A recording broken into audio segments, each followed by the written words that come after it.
โดยบุญอภิวันอัญชรีสวสดีโดยการนิรันดร์เทิน10 นิ้วกราบแนบใต้ไหวสาปารมีธรรมในครูบาอาจารย์พระมหาเถรานุเถระท่านเจ้าคณะพระสังฆาธิการทุกรูปทุกตนขอความสุขความสวัสดีในธรรมะแห่งองค์สมเด็จพระสัมมาสัมพุทธเจ้าจงมีแก่บรรดาสาธุชนท่านผู้ฟังทุกท่านที่ได้มีโอกาสเปิดวิทยุรับฟังรายการเสียงธรรมะในชีวิตประจำวันทางสถานีวิทยุเสียงธรรมะก่อนรับตาทางสถานีวิทยุเพื่อการศึกษาพระพุทธศาสนาและวัฒนธรรม FM ความถี่ 104.50 เมกะเฮิรตซ์วัดฝ่ายหินตำบลสุเทพอำเภอเมืองจังหวัดเชียงใหม่เมตตาในท่านพระครูสมุวิสุวัตรวรกิจโจท่านเจ้าอาวาสท่านเจ้าสำนักปฏิบัติท่านผู้อำนวยการวิทยุแห่งนั้นถวายเวลาเพื่อธรรมาภาพน้อมนำเอารายการนี้มาอุเอิญเจริญพรมาเป็นปฏิพรกับบรรดาญาติโยมสาธุชนท่านผู้ฟังที่อยู่ท่าดาวฟังกันเป็นประจำเรื่องนี้ก็เช่นเดียวกัน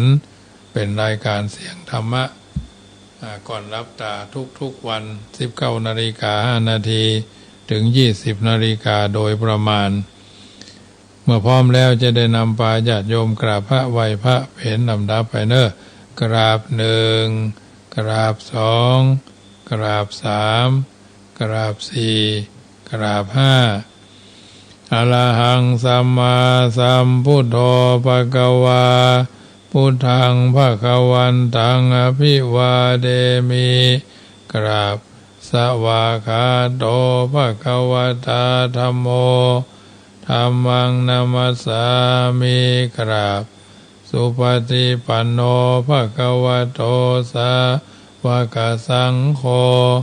สังฆังนะมามิกราบมาตาปิตุคุณังอหังวันตามิกราบคุณูปการีวันตามิกราบพระพุทธกราบพระธรรมกราบพระสงฆ์กราบระลึกถึงคุณพ่อคุณแม่กราบระลึกถึงคุณของครูบาอาจารย์ต่อไปก็โยขันแก้ว5 โกฏากโยพุทโธอันว่าพระพุทธเจ้าตนใดโลกุตตโม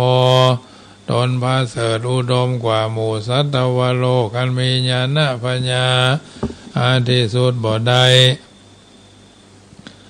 นั่งอยู่แล้วดีนักบ่หวั่นไหวแต่พยามาร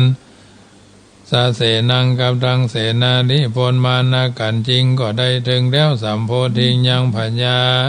สัพพัญญูตยันตรัตหูใหญ่อย่าทำทั้งมวลอันว่าผู้ฆ่าก็นอบน้อมไว้ด้วยกายวจีมโนยังพระพุทธเจ้าตนนั่นแลอันว่ามรรคธรรมอันใดอันประกอบด้วยองค์8 ประการสัมมาทิฏฐิอันเป็นสัมมาทิฏฐิอาทิโกอันมีสัมมาทิฏฐิเป็นต้นอริยปัฏโถอันเป็นหนทางนิกายจากบาปอุจุกามโกอันเป็นหนทางเส้นซื่อบ่โคตรบ่เลวโมกขปเวสยะเพื่อเข้าสู่นิพพานโหติก็มีแลไม่ยังอันว่าผู้ฆ่าทั้งหลาย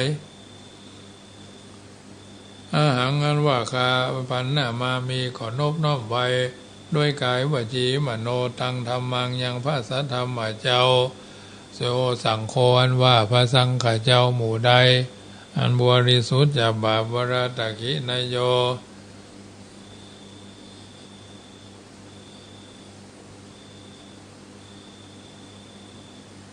วาราตคินายโยอันควรทับเอาตานันพาเสด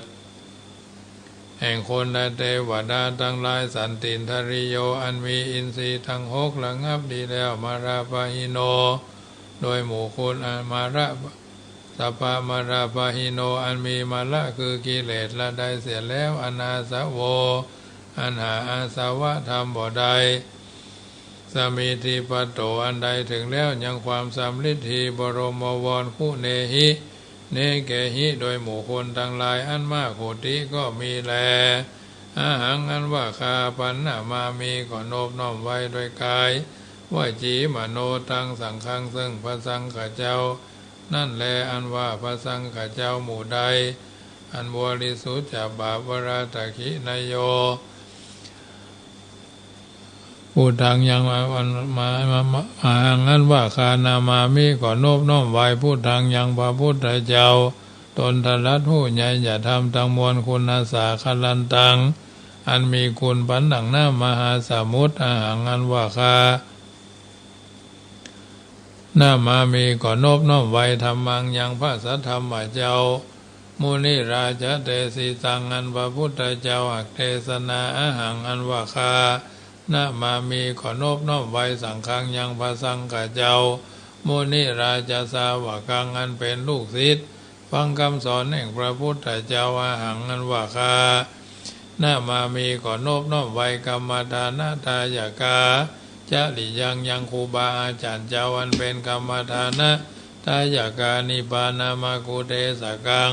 อันสำแดงของแห่งนิพพานพุทธปูชา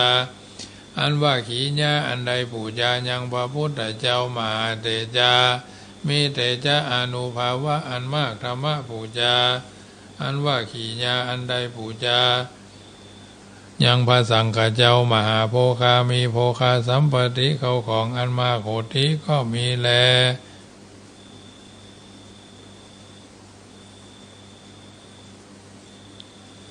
โอติก็มีแลมะยังอันว่าผู้ฆ่าทั้งหลายละพระมหาเสขอจุงจะได้ทัศนันจะยังขีญาอันหันเมตตายะพุทธสะยังพระพุทธเจ้าเมตตายะตนจักมาเป็นพระพุทธเจ้าปายนาปุโธอันว่าพระพุทธเจ้าป่วยว่าปูจิโตอันคนและเทวดาทั้งหลายอาปูจาอนุปัจจโตบอกเกิดมาเถื่อยาวะตราบใดมายังอันว่าผู้ฆ่าทั้งหลายสังสารันโตปิแม่นต้วนเตียวไปมาคือตายแล้วเกิดเอากำเนิดหลายตีสังสารเลในวัฏสงสารมกะมามหาเสขอจุงใจได้ถึงคือว่าขออย่าได้เกิดอบายเยในอบายทุกติคือนรกเป็นเปรตเป็นสัตว์เดรัจฉานยาวะตราบใดอิมินาตุปะบุภาราชาการวะกัมเมนะเมตตายะพุทธัสสะอเมตตายะอันว่าพุทธเจ้าอักเทศนา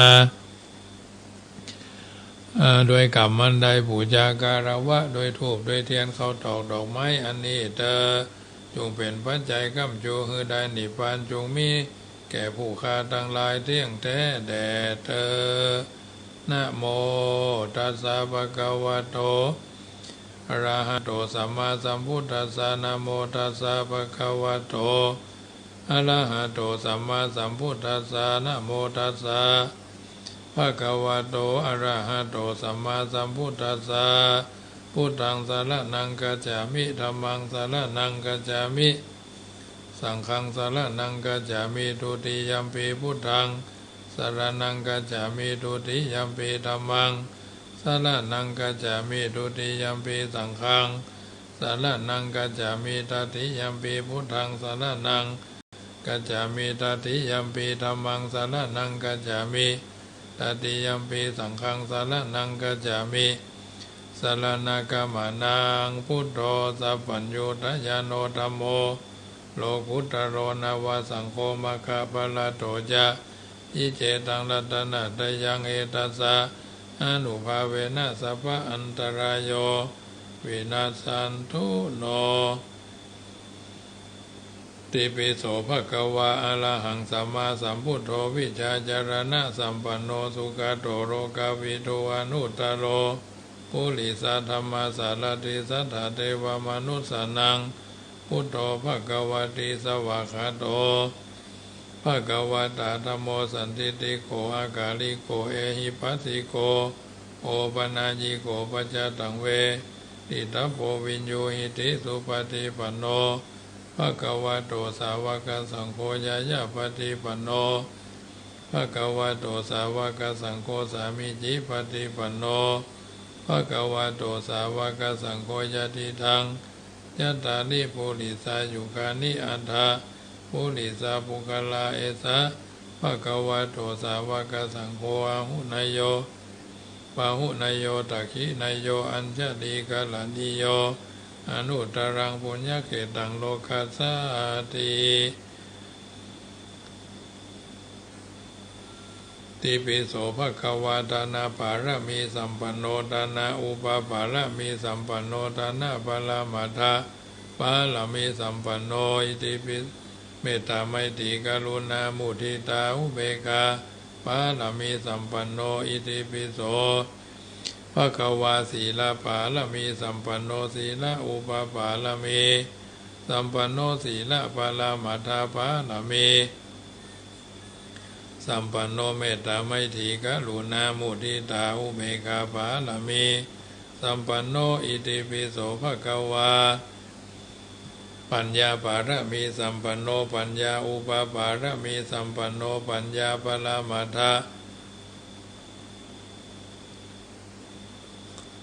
ปาลมีสัมปันโนเมตตาไมตรีกรุณามุทิตาอุเบกขาปาลมีสัมปันโนอิติปิโสภะคะวะ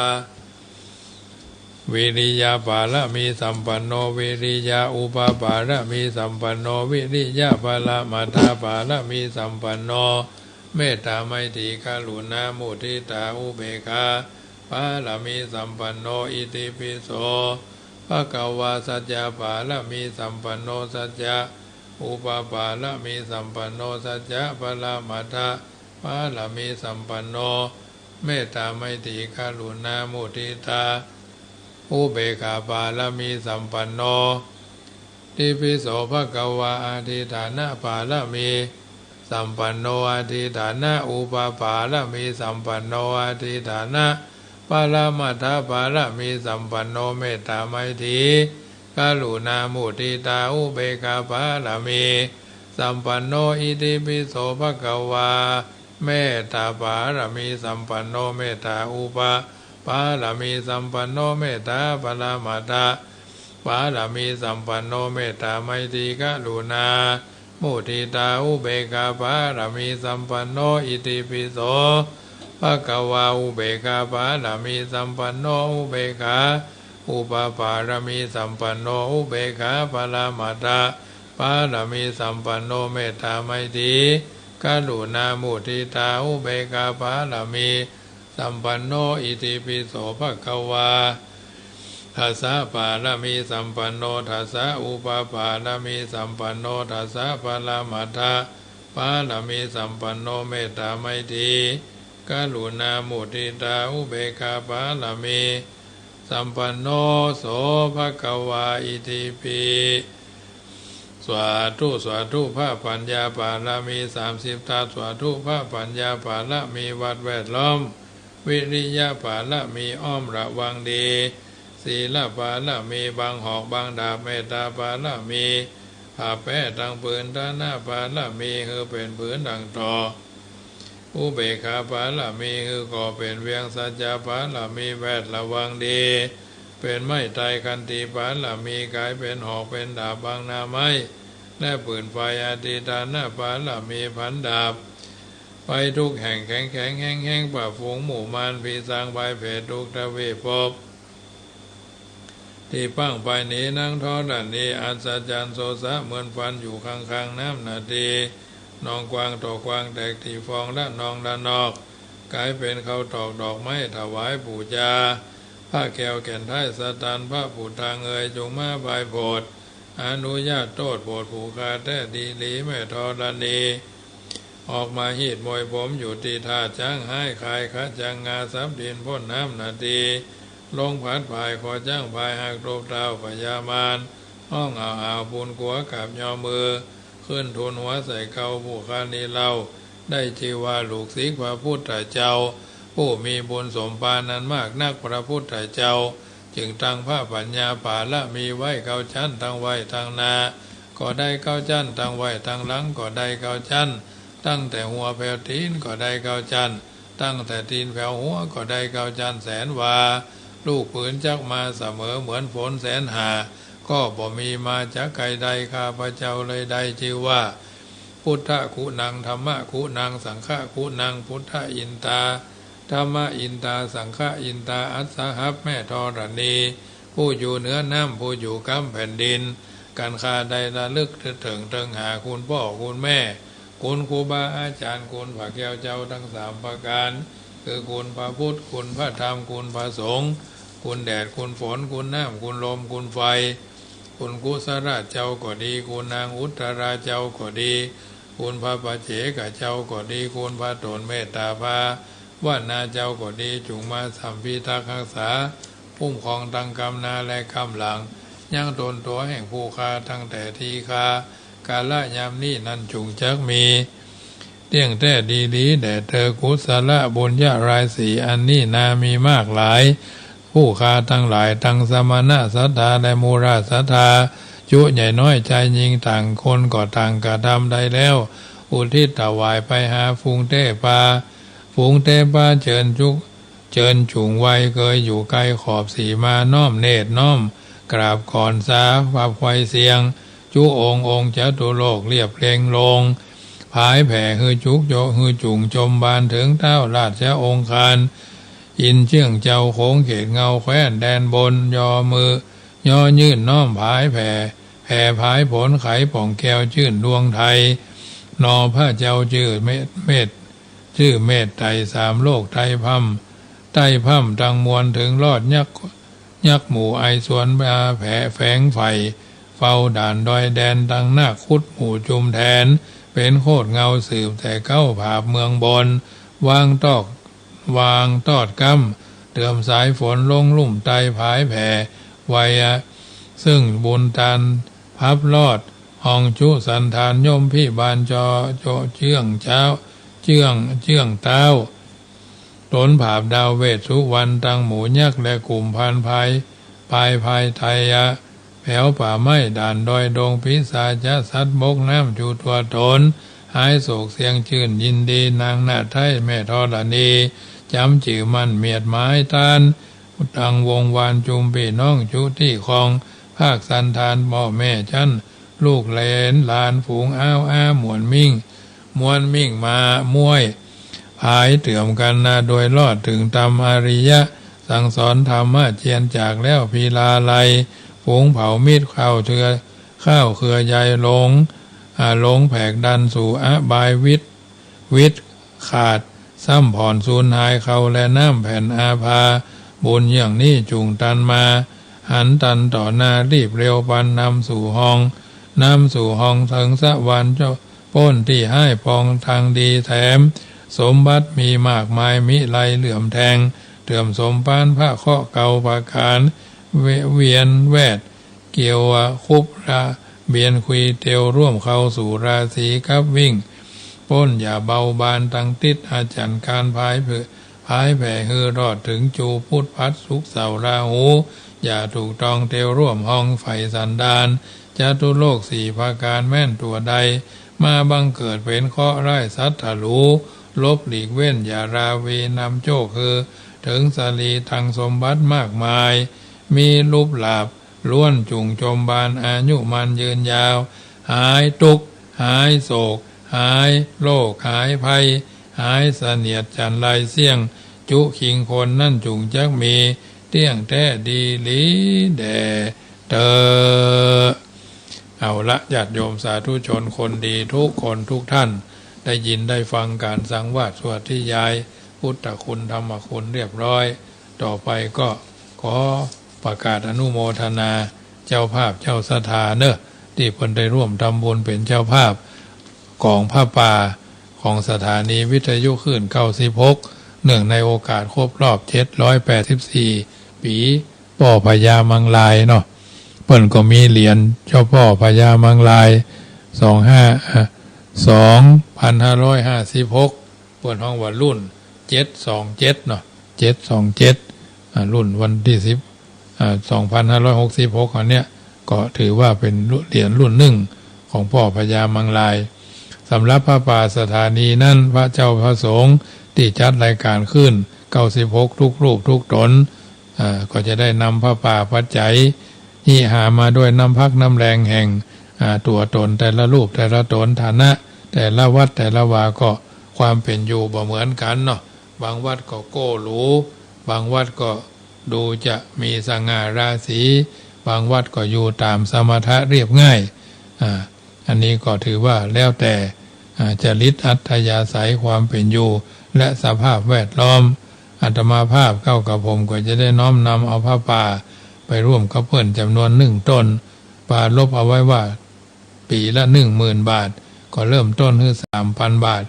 ทัดนั้นมาก็หมายมีโยมพ่อพระสิชัยแม่สุมาลีกัลยา1 ต้น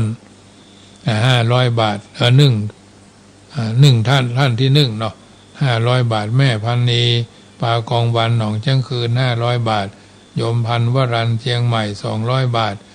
แม่ปราณีนวชัยร้านโมเดิร์นเครื่องเขียนละปูนพร้อมด้วยลูกหลาน 1,000 บาทพ่อบุญรวยบ้านแซมม่วงน้อย500 บาทแม่เพนขาวเตี้ยหนองล่องท่าช้าง100 บาทแม่สุแก้วนาคอเรือ150 บาทโยมพ่อวิมลแม่บัวพัดคัดใจมาคัดนสวิมลเนาะใจมาคัดแม่บ้านแม่คือดอยสะเก็ด200 บาทแม่จันฟองละอดอแจ้ห่มลำปาง100 บาทแม่ครูกัญญาสุนินหงส์เจียงใหม่200 บาทแม่สุแก้วบ้านศรีลาพร200 บาทแม่ครูเหรียญทองชันตรีพระป่าสถานี96 300 บาทกองทุนเผยแผ่ธรรมวัดจังกำ200 บาทแม่หลวงเกตทุนล่องช้างบ้านห้องจ้างครูบาแสงนี่ร่วมทำบุญพระป่า300 บาทและก็ร่วมทำบุญโรงทานอาหารซึ่งจะนำมาบริการญาติโยมที่หอคำพยังละมายามังลายวันที่23เนาะวันที่23อันนี้ก็แจ้งให้ท่านทั้งหลายว่าต้องมาลงชื่อแล้วก็ร่วมทำบุญแล้วก็รับของไปซึ่งอาหารก็เป็นอาหารพื้นบ้านล้านนาเขานี่แหละมีถึงข้าวมีถึงอาหารมีถึงของหวานชุดละเท่าใดก็แล้วแต่ขอให้ใจบริสุทธิ์ที่เอามาร่วมกันปัจจัยทุกบาททุกสตางค์นี่ก็จะเอาร่วมเป็นของบุญกองทุนพระป่าซึ่งก็จะคือมันครบ 10,000 ปีแล้วก็ได้ 12,000 กว่าบาท 12,000 กว่าบาทก็ขอให้มันได้ตามเนี้ยนะอย่างบ่ได้ก็คือมันเลย10,000ก็โอเคเพราะฉะนั้นวันที่23ตุลาเนอะแล้วก็โยมแม่เลี้ยงกาแฟ100 แก้วหน้าศาลปกครองเชียงใหม่ภาค200 บาทเนาะแม่อมพรใจแปลงบ้านล้านตองทำบุญวันเกิดวันที่19เดือนเนี้ย200 บาทผ่านทางโยมแม่ครูมาริวันเจริญเนตรได้5ละเนอโยมแม่อมพรใจแปลงบ้านพระเจ้าล้านตองเนาะร่วมทำบุญวันเกิดเพิ่นตอยอายุวันนะสุขะภาละปฏิภาณรุ่งเรืองไปใจเนอโยมแม่คายคำสอนบ้านป่าสีเสียด200 บาทยังเหลือปัจจัยที่ยังบ่ครบเตื้อแถม2,300 บาทเนาะอย่าโยมจะครบ 10,000 เนาะอันนี้ก็ลุ้นกันเนอะคนละน้อย2น้อยกึดจะได้ไฟใจถึงบ่ปากดน้ำก็ได้เอาที่สบายใจเนอะอย่างน้อยๆ2 คน100ก็ได้4 คน100ก็ได้เนาะ5 คน100ก็ได้ขอให้มันได้ตามนี้เพราะทุกปีเขาก็จะขอความร่วมมือเนาะความร่วมมือซึ่งกันและกันท่านทั้งหลายฟังรายการอยู่ก็บอกพี่บอกน้องบอกลูกบอกหลานช่วยกันทำบุญสถานีทั้งสายท่านมหาประสิทธิ์ได้ทุกวัดญาติโยมอาจารย์วัดอย่างก็วัดตุ่งปาเกตก็ได้เนาะวัดตุ่งปาเกตก็ได้ตู้เจ้าน้อยก็ได้เนอะที่96นะครูบาวัดวังสิงคำก็ได้ท่านอาจารย์แกนวัดสันขยอมก็ได้เนาะอันนี้ก็แล้วแต่ญาติโยมเนอะใครที่ไหนก็ทำท่านที่นั่นแต่สำหรับอาตมาภาพนี่ก็ปรารภกับบรรดาญาติโยมพี่น้องทางดอยสะเก็ดพี่น้องทางสันกำแพงเนาะพี่น้องทางบ้านที่บ้านทาที่ฟังรายการนี้ได้ทางแม่ริมเนาะก็จะได้ไฟจะถึงแปลงจะถึงก็บอกลูกบอกหลานกันได้สตางค์100พ่อบ้านเหีย50แม่บ้านเหีย50ก็100ละวันที่23นั่นก็มีโอกาสก็มาร่วมบุญด้วยกันเนอะอาตมาภาพก็จะทำอาหารไปท่านได้รับจากมืออาตมาภาพเองเนาะ1ชุดนะมาถึงแล้วก็ลงทะเบียน พอชื่อว่าจะได้นามสกุลอะไรอย่างบ้านอะไรอย่างเบอร์โทรเนาะเอาจะได้สำรวจว่าญาติโยมทั้งหลายมาร่วมบุญอย่างที่ผ่านมานี่เขียนตัวหนังสือบ่ค่อยจะเรียบร้อยเนาะอ่านบางตัวก็อ่านบ่ออกเนาะมีประกาศจะเตรียมไปให้เนาะสัก2 โต๊ะจ่ายโต๊ะหญิงโต๊ะเนาะแต่ขอให้ทำกันแท้ๆร่วมกันแท้ๆนกคนห้องว่านกแต่นกผีดบ้านเฮานะมันติดหายนายพานเนาะมันยังจ้วยกันนะอกขยโยกเอาข่ายของนายพานนี่ปิวออกจากแหล่งที่มันตั้งไว้น่ะเอาท่านทั้งหลายก็เหมือนกันของคือจ้วยสังคมใดถ้าเป็นสังคมตรานีขี้จิบาหันแก่ส่วนรวมก็อยู่ได้ยากนะญาติโยมในหลวงก็มีความเสียสละเพื่อประชาชนชาวไทยพระพุทธเจ้าก็เสียสละเพื่อสาวกสาวิกาทั้งหลายพระเจ้าพระสงฆ์ก็เสียสละเพื่อศรัทธาประชาชนก็ร่วมกันเนอะป่อนั่นแม่นี่ก็ไปกันนักเพราะว่าเอาไปด้วยความสมัครใจบอกลูกบอกหลานเพราะเป็นวันปิยะมหาราชโดยพาลูกพาหลานพาพ่อลูกบ่าวคนเข้าลูกบ่าวคนรองลูกสาวลูกไปกินไปทานด้วยกันเปิดว่าบุญก็ได้ไส้ก็เต็มเนาะแล้วก็คงจะมีหลายโรงทานเพื่อนจะเอาไปออกโรงทานกันนะอันนี้ก็ไปด้วยกันเนอะบาอาจารย์ท่านเจ้าวัดวังสิงห์คำวัดผาบองเนาะท่านพระมหาอำนวยวัดพระสิงห์นี่นะพระเจ้าวัดบ้านมอนเนี่ยพวกจะได้ไปกันนะไปกันนักกันหลายอันนี้ก็ถือว่าเป็นนิมิตหมายอันดีที่บางคนก็หู้จักกันแล้วบางคนก็บ่หู้จักกันเนาะหอมกันคนละเล็กคนละน้อยคนละนิดคนละหน่อยจากน้อยก็เป็นนักจากนักก็เป็นหลายจากหลายก็เป็นเยอะแยะมากมายนะเพราะฉะนั้น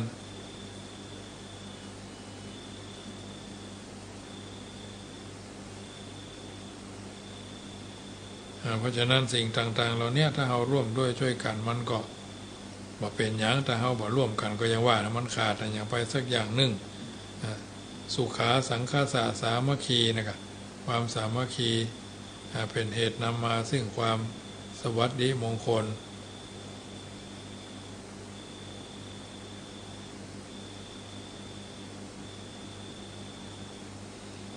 วันที่23 ตุลาเนื้อของ104เท่านี้ก็ปุ้นอาตมาภาพก็จะทำบุญวันที่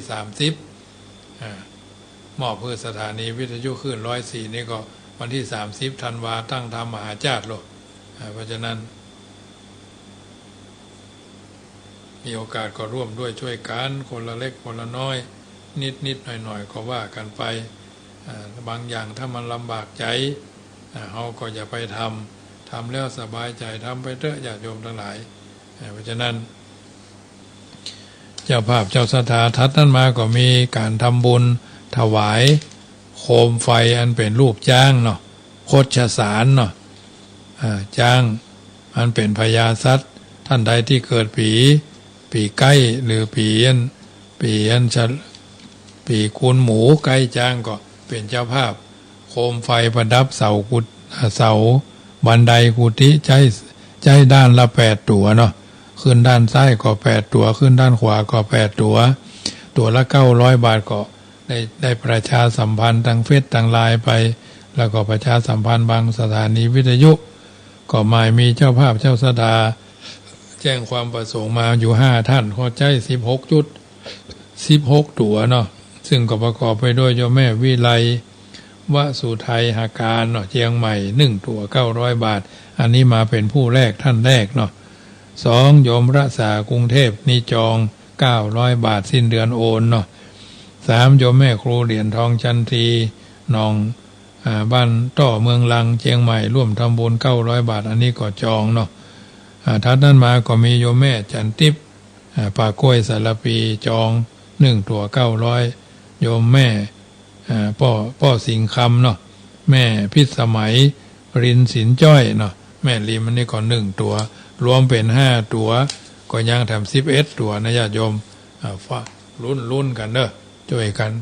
คนละตัว2 ตัวก็ว่ากันไปเนาะทางนี้ท่านั้นก็บ่ได้รีบเร่ง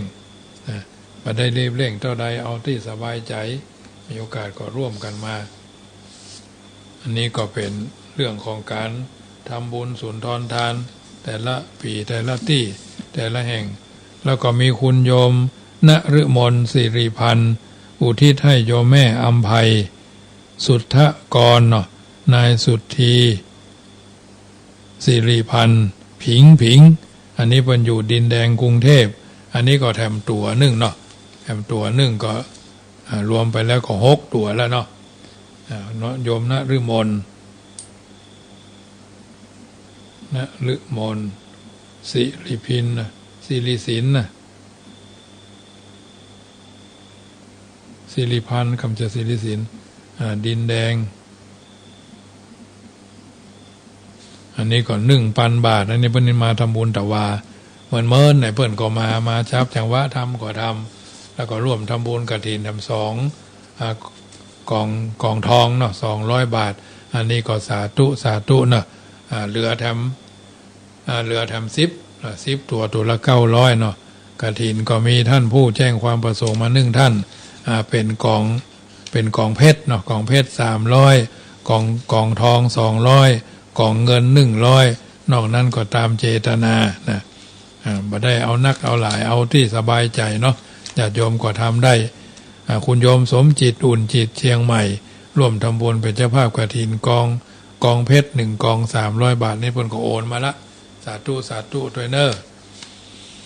เนี่ยบุญขีนบุญทานมันถึงมาเรื่อยๆญาติโยมจะมาเวยมาจ้าก็แต่มันก็มาอยู่เนาะบางอย่างต้องใช้เวลาบางอย่างต้องใช้ความเสียสละของคนจำนวนนักนะอันนี้ก็ถือว่าสิ่งละอันพันละน้อยที่เราช่วยกันได้เกิดเป็นประโยชน์เกิดเป็นมงคลแก่การเดินทางชีวิตของแต่ละผู้แต่ละท่านแต่ละนามเนาะชีวิตเขาท่านทั้งหลายมีความเกิดเป็นเบื้องต้นมีความแปรปรวนในท่ามกลางนะมีความล่มสลายในที่สุดเพราะฉะนั้นเมื่อเขายังบ่ล่มสลายเตื้อเขาก็อยู่ไปตามสภาวะการของภัยของมันเนาะของภัยของมันของแต่ละท่านที่เดินทางชีวิตกันมาถึงปัจจุบันวันนี้แต่เขาก็ต้องโลกนี้เขาอยู่เพื่อจะไปโลกหน้าเขาไปเพื่อจะอยู่ทีนี้ถึงเรื่องการกินก็ย่อมมีการอิ่มการพักผ่อนก็ย่อมมีความสมบูรณ์ท่านสาธุชนทั้งหลายเรื่องของความบ่อิ่มเป็นเรื่อง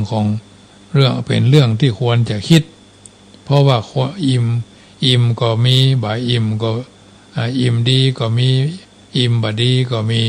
อย่าเอารับประทานอาหารนะถ้าเอารับประทานเพราะความหิวมันก็แค่มีที่ยุติเนาะมันก็ตึกแก้คอหอยเอาเนาะแต่ถ้าเอารับประทานด้วยความอยากนี่นะหิวกับอยากนี่มันเหมือนกันหรอหิวนี่หมายความว่ากินเพื่ออิ่มต้องอันนี้หิวรับประทานเพราะความหิวรับประทานเพราะความอยากนี่มันเหมือนอยากนี่มันมูจักปอละมันเป็นเหมือนกิเลสเนาะตาหันก็ตาหนานั่นน่ะกิเลสเครื่องเศร้ามองใจนะเพราะฉะนั้นความอิ่มเนี่ยอิ่มอย่างใดที่ว่าบดีนั่นอยู่กับความเข้าใจเช่นการกินข้าวรับประทานอาหารรับประทานแล้วอิ่มอันนี้กินเพราะหิวควรอิ่มพอดีบ่นักเกินไปบ่น้อยเกินไปกินนักก็กัดต้องกินน้อยก็ห้องอกหักเนาะแต่ถ้านักเกินไปก็กลายเป็นความบดีนะบางอย่างอิ่มแล้วก็ทำให้เกิดความสุข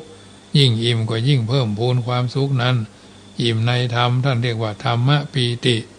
คำว่าปีติก็เกิดมาจากอารมณ์ที่ดีหรือจากการทำในเรื่องที่ดีนึกถึงขั้นนึกขึ้นมาคราวใดแล้วทำให้อิ่มใจแต่ว่าความอิ่มแหมอย่างหนึ่งที่หาจุดจบมาได้คนห้องว่าไม่รู้จักอิ่มสิ่งที่ทำให้บ่อิ่มบ่เป็นอันอิ่มนั่นยิ่งสนองความอยาก3 ประการคือไม่อิ่มในการนอนไม่อิ่มในเรื่องของการดื่มสุราไม่อิ่มในเรื่องของกามคุณถึง3 ประเภทเนี่ยท่านกล่าวว่าถ้าจะพยายามให้มันอิ่มจะเป็นไปตามความอยากไปได้จะเป็นไปได้ยากเนาะเพ ราะว่ามันเป็นไปตามอารมณ์ของกิเลสอู้ง่ายๆคือตามใจของคนเฮามีถ้าเฮาตามใจบ่ฝืนใจแทนที่มันจะดีขึ้นมันจะกลับเสียเรื่องนี้ถ้าเฮานึกถึงลูกหลานของเฮาเมื่อยังเป็นละอ่อนเฮาจะโดยใจจนเคยชินเพิ่นเฮาว่าโดยจะตามใจเสียจนเสียคนนั่นน่ะเรื่องนี้ถ้าเฮานึกถึงสิ่งชินจนได้เนาะพอโตขึ้นมาก็มักจะเป็นคนดื้อด้านบ่เอาทานบ่เอาขี้เต้าไอ้ซะอย่างจะเอาก็จะเอาคือได้บ่ได้แต่บ่ได้ก็จะบุบหอบุบเฮือนเนาะลูกจะเอา iPhone 15นะพูดโตธัมโมสังโฆ 48,000 ป่ายแล้วญาติโยมซื้อมานี่คือบ่ล่ำบ่เหลือบ่ใช่ว่าพก iPhone 15ละห่อเหินเดินอากาศลอยล่องได้อย่างว้าวอย่างลูกโป่งแล้วญาติโยมอย่างใดมันก็ถึงกันนะฟังก์ชันหรือข้อเป็นห้องว่าลูกเล่นมันก็ไม่ใช่อะไรมากมายบางคนนี่โอ้ถนัดถนีแต่บ่เอาวิวัฒนาการเรื่องของคอมพิวเตอร์มาพัฒนาคุณภาพชีวิตศักยภาพของชีวิตเป็นอยู่อย่างใดดำเนินอย่างไรนะซึ่งสิ่งต่างๆเหล่านี้ญาติโยมเป็นเรื่องที่เราจะต้องใส่ใจสิ่งที่บ่ฮู้จักอิ่มแถมอย่างหนึ่งก็คือไม่อิ่มในการนอนยิ่งนอนมากก็ง่วงมากและฝันมากเหมือนกับคนที่นักขี้จุนักแถมอย่างหนึ่งก็คือยาเสพติดแม่วันนี่รับอยู่ไหนก็รับยินเข้าเป็นคนอ่อนเปี้ยเสียเวลาอ่อนเปี้ยเสียพลังงานเนาะเพราะว่ามูนี้มันเป็นซากยาหรือเปิดห้องว่าม้าดีดเนี่ยนะเปิดห้องว่าม้าดีดกินเหล้าก็เหมือนกันเปิดห้องว่าขี้ไก่ลูกเจ้าขี้เหล้าลูกควายขี้ยาก็ได้ลูกถึงควายก็มีเจ้าก็มีมารับมานอนคืนหุ่งนะอันนี้เป็นต้นดังนั้นการปฏิบัติธรรมก็คือการที่เราบ่ปล่อยจิตใจคือตกอยู่ในอำนาจของกิเลสเครื่องเศร้ามองใจคือเกิดความลุ่มหลงทั่วๆไปแล้วนิสัยของชาวโลกมักจะถือว่าทำอะไรอย่างแล้วก็ตามใจอยากก็คือความสุขเหมือนกับคนไทยที่มักจะรู้ว่าทำอะไรตามใจคือไทยแท้ความจริงนั่นเป็นเรื่องบ่ถูกคนที่ทำอะไรอย่างตามใจตัวเองนั่นน่ะเป็นคนที่คัดขวางประโยชน์ของคนอื่นเป็นคนเอาเปรียบทำอะไรอย่างบ่คำนึงถึงเหตุผลบ่คำนึงถึงขั้นตอนบ่คำนึงถึงระเบียบบ่นึกถึงอกเปิ้นอกตัวถือเอาแต่ประโยชน์ของตนถือว่าการเป็นอิสระเสรีเป็นความภูมิใจและเป็นผู้ชนะนี่คือความเข้าใจผิดเป็นค่านิยมที่ถูกต้องผู้ปฏิบัติธรรมหมายถึงผู้ที่รู้จักหักห้ามใจไม่ปล่อยใจตามไปให้ตกไปอยู่ใต้อำนาจอารมณ์ที่มัวเมาที่หลงเนาะที่โลภที่โกรธที่หลงเท่าตามใจปากตามใจใจตามใจนี่ก็อันตรายมันบามีการฟอกเขาจะฟอกด้วยการคนชนะด้วยการคนขี้จิชนะด้วยการฮือคนขี้โคตรชนะด้วยการบะโคตรคนขี้อิจฉาก็นึกว่านิ่งเสียเนาะเป็นต้นชนะความโกรธด้วยการไม่โกรธชนะคนตระหนี่ด้วยการให้ชนะความชั่วด้วยความดีเนี่ยชีวิตครอบครัวระหว่างภรรยาสามีแตกเล่ากันก็เพราะว่าสังคมในเรื่องบาเบียบ่อนนะกินกามเกียรติโกงนะเรื่องเหล่านี้กินโบจักอิ่มกินบ้านแล้วก็ไปกินตั้งนอกต่อแล้วหมูแตกกับพุงแตกก็ยังพอไปกับเพาะแตกหน้าแตกนะล่าตามล่าสุดท้ายก็มาได้เล่ามาได้สติสตังหัวก็แตกเนาะหัวก็แตกหัวสมองเนี่ยไปโดนกระทบของแข็งมันก็แตกโดนบุ๊บโดนกระทำร้ายร่างกายไผ่บ่ฮู้มีข่าวเรื่อยๆนะเพราะฉะนั้นกลางคืนกลางวันบ่ฮู้จักว่าเป็นเวลาไหนเนาะมาอยู่กับเหย้าเฝ้ากับเฮือนค่ำมาก็วิดป๊อกค่ำมาก็วิดป๊อกสูไปไหนจะไปหาเพื่อนนี่คำเดียวปุดเที่ยงคืนพุ่นตี 1 ตี 2พุ่นเนี่ยมันเป็นอย่างเงี้ย ถ้าเป็นไปได้ดังที่ได้กล่าวมาเนี่ยความเข้าใจผิดเป็นการทำลายความสงบสุขของครอบครัวเป็นไปตามความแตกแยกมาเป็นไปเพื่อความสุขพ่อแม่ตกไปอยู่ใต้อำนาจของความมัวเมาลูกหลานทั้งหลายก็ขาดความอบอุ่นจึงต้องใช้ชีวิตทำนองเดียวกันใหญ่หน้ากล้าบานขึ้นมาอยู่บ้านบัดติดต้องเข้าสังคมสมาคมใช้เงินใช้ดองกันในทางฟุ่มเฟือยยามพ่อแม่มียามมั่งยามมีกีนขว้างเบอะขว้างบะยามพ่อแม่ล้มหายตายจะตายละหรือยามที่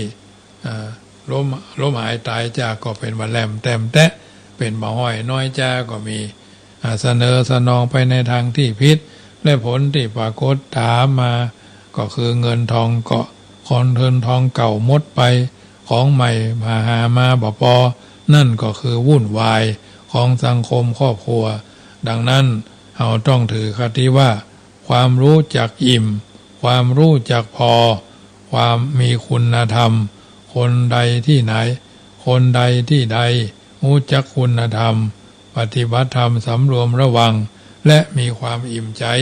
ในความดีนั่นก็คือความอิ่มที่ถูกต้องนั่นเองค่ำคืนนี้รายการเสียงธรรมก่อนรับตา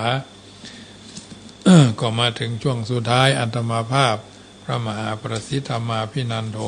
ผู้เอิญเจริญพรสิ่งละอันพันละน้อยท่านทั้งหลายได้ฟังแล้วพิจารณาว่าอันใดดีอันใดเหมาะอันดีอันใดสมควรแก่สภาวะการเดินทางชีวิตก็นำไปพินิจพิจารณาเถอะญาติโยมทั้งหลายอยู่ในสังคมแห่งการอยู่ร่วมนึกเสมอในการเดินทางชีวิตของเราทุกวันอย่าให้ผ่านไปบัดดายเนาะวันคืนล่วงไปบัดนี้เราทำอะไรอยู่นะเพื่อนจริงว่าเอาอยู่เป็นประจำตักเตือนเราเป็นประจำว่าทำวันนี้ให้ดีกว่าเมื่อวานนิดหนึ่งพัฒนาบุคลิกภาพขึ้นมานิดหนึ่งกล้าตัดสินใจมากกว่าเดิมนิดหนึ่งเป็นตัวของตัวเองมากกว่าวานนิดหนึ่งหลายนิดหนึ่งของทุกวันคุณคือคนใหม่ที่มีคุณค่ายิ่งในสังคมปัจจุบันจงเตือนตนของตนให้พ้นผิดตนเตือนจิตตนได้ใครจะเหมือนตนเตือนตนเตือนไม่ได้ใครจะเตือนตนแช่เชือนใครจะช่วยก็ป่วยการอันคนดีมิใช่ดีด้วยมีทรัพย์มิใช่นับด้วยพงพันชันษาอันคนดีนี้ดีด้วยการงานนาอีกวิชาศีลธรรมนำให้ดีวันนี้อาตมาภาพพระมหาประสิทธมาภินันโทผู้เอิญเจริญพรน้ำธรรมคำสอนเป็นปฏิพรครับคุณโยมพ่อคุณโยมแม่คุณโยมพี่คุณโยมป้าคุณโยมอาคุณโยมอาคุณโยมอาคุณโยมอาวทั้งหลายได้ยินได้ฟังรายการนี้แล้วนำไปพินิจพิจารณาจะรับจะนอนขอไหว้พระสวดมนต์เสียก่อนแล้วเข้าสู่นิทาโดยความสวัสดีมงคลกันทั่วไปว่าก่อนท่านนอนหลับไปในคืนนี้ขอจงตั้งดวงฤดีไว้ให้มั่นนึกถึงบุญทานบุญศีลบุญภาวนาผลความดีที่ผูกพันจิตตั้งมั่นแน่วแน่แล้วแผ่ไปแผ่เมตตาทั่วไปให้คนอื่นทั้งรักชื่นเกลียดชังแต่ครั้งไหนขอให้เขาได้ดีมีสุขใจอย่าหวั่นไหวแม้อมิตรที่คิดชังแล้วใจเราจักสบายคลายเร่าร้อนเพราะจิตผ่อนความเครียดแต่หนหลังอนีคาสุขีอัตตานังพ้นทุกขังก็เพราะจิตคิดดีเอ่ยรัตนัตยานุภาเวนะรัตนัตยเตชะสาสิทธิพุทธังกิจังมะมะผู้คนไหลมานาจารีติสิทธิธรรมังกิจังมะมะเข้าของไหลมานาจารีติสิทธิสังฆังกิจังมะมะเงินทองไหลมานาจารีติพุทโธโยแค้วคาดธัมโมโยแค้วคาดสังโฆโยแค้วคาดพุทโธบังซ้ายธัมโมบังขวาสังโฆบังกายา อะระหังบังเกสาอะระหังพุทโธนะโมพุทธายะอายุวันโนสุ